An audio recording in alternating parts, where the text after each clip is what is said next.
Keffels posted this meme after people were talking about you in chat, so I guess they saw that, though. Oh, was this the person? Live now debating Vaush about whether or not America deserved 9/11, link in bio. Isn't the deserve 9/11 a Hassan meme and not a my meme?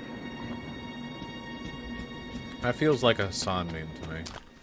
Don't you believe that, though? In terms of, like, overstating the harm of 9/11 is really dumb and hypocritical because it was a direct product of our destructive foreign policy, and in those minutes that the towers fell, we experienced but a fraction of the harm we've inflicted on other countries with no regard whatsoever for their population. And that our country is insanely fucking hypocritical, that it will overstate the harm done by a single attack against us. Well, there's a reason why the worst damage done to our country in the past century is from terrorism, and not from, say, an active military invasion. But like Hassan said, it's not that the people who died deserved it, it's that America brought this on as a consequence of its behavior. I mean, it was done by Al-Qaeda. You think we had nothing to do with it? So what Hassan said? Yes, Hassan was correct. Do I remember 9/11? Yeah, it happened when I was, in art class, I think. In, like, 2nd grade or some shit. And I distinctly remember my art teacher, like, wheeling out a TV to put on, like, a news report or something. Is 9/11 still talked about as much now that newer generations weren't around to experience it? There was a tweet about that I saw yesterday that was pretty funny. It was talking about how there was a TikTok that was talking about politics, and it had to explain what 9/11 was. Like, 9/11 was the attack from Al-Qaeda against the Twin Towers in 2011. And the comment was something like, you know you're getting old when you, when people have to explain what 9/11 is. Did I say 2011? 2001. Because it's true, like, growing up, anytime 9/11 was referenced in pop culture, nobody ever had to explain what it was. People, because it was just, like, a cultural assumption that if you were an American, you knew what 9/11 was. Because it got talked about all the time. I thought the Taliban did that for the longest time. Yeah. I mean, for your average American's, like, political understanding, the differences between Al-Qaeda and the Taliban aren't, like, probably especially important. If you ever want to, like, comment on Middle East politics, yeah, but it's a distinction I don't know if it matters that much for, like, the political decisions an American citizen would have to make. To me, it's more important that they understand the difference between ISIS and the Taliban/Al-Qaeda. That's the important one to me. Because who boy is ISIS a whole other goddamn thing. Well, Rodzilla 2K, I mean, Al-Qaeda and the Taliban, I don't know if it's because they're Muslim, it just seems like it's because they're two terrorist groups that are around the same time in the same area. But yeah, I mean, Americans don't know shit about foreign policy anyway. Isn't ISIS a lot more recent? Yeah. Oh, hey!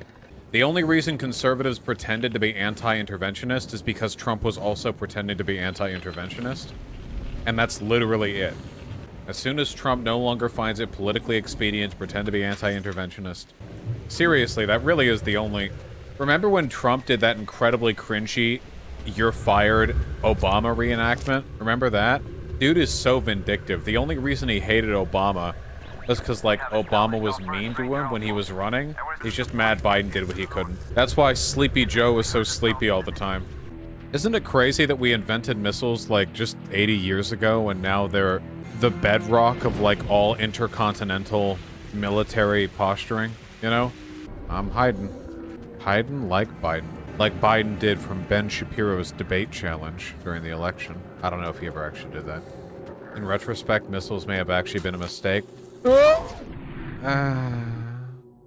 Yeah. You know, sometimes I wonder about that.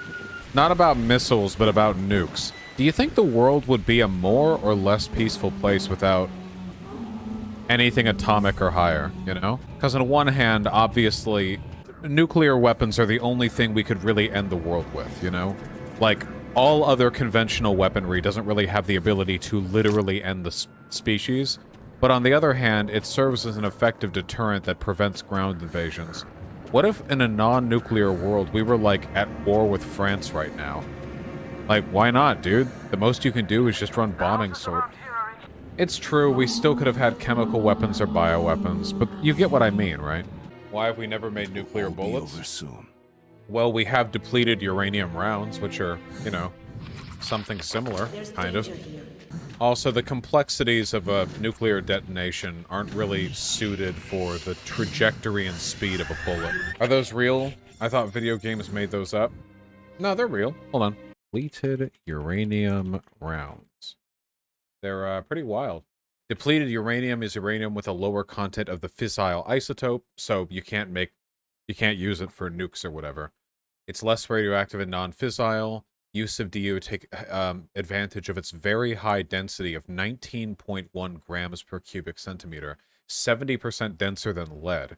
Do you have any idea how fucking dense lead is? Holy shit. And it's 70% denser than that.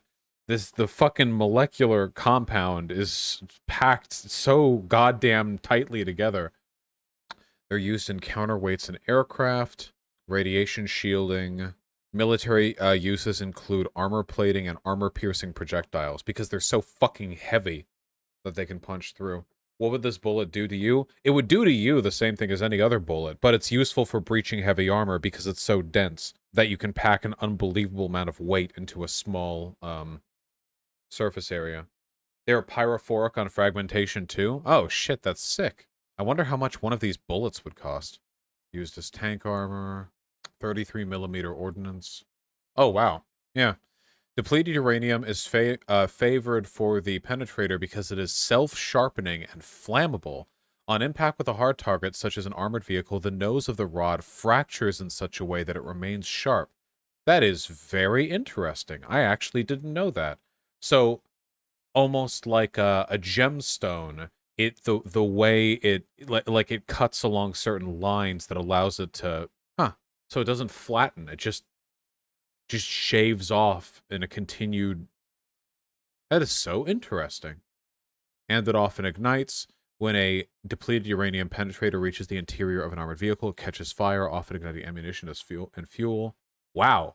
So it basically just self-sharpens as it penetrates tank armor, and then on the inside, once it's exposed to oxygen again, it sprays a fine dust of flammable, highly kinetic, extremely fast-moving powder that instantly ignites in the air and sprays the interior of the tank with fire. Damn.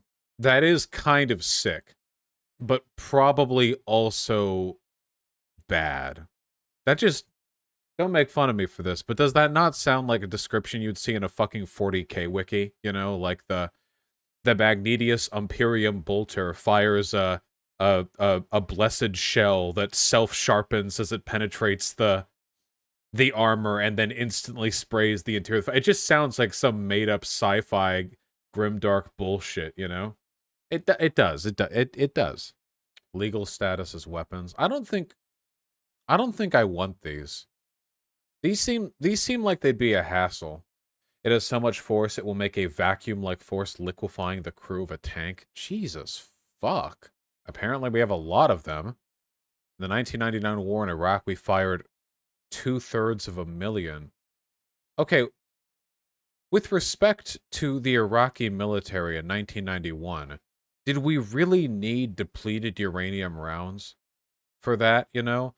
In video game terms, that, like, would that not be like going up against like grunt enemies and then busting out like the bazooka and using it, like, they had a lot of tanks? I guess. It seems slightly overkill because the US military does this all the time, you know? Our military has a huge budget and it has to spend it somewhere, so it goes to the fucking arms companies, which sell them a ton of cool toys. And then the military goes to war. And do you think, like, the military's not going to use those toys? Like, do you think they're going to, like, withhold on that? Probably not. Damn. Well, okay. Well, I didn't know about a lot of this stuff, but all right.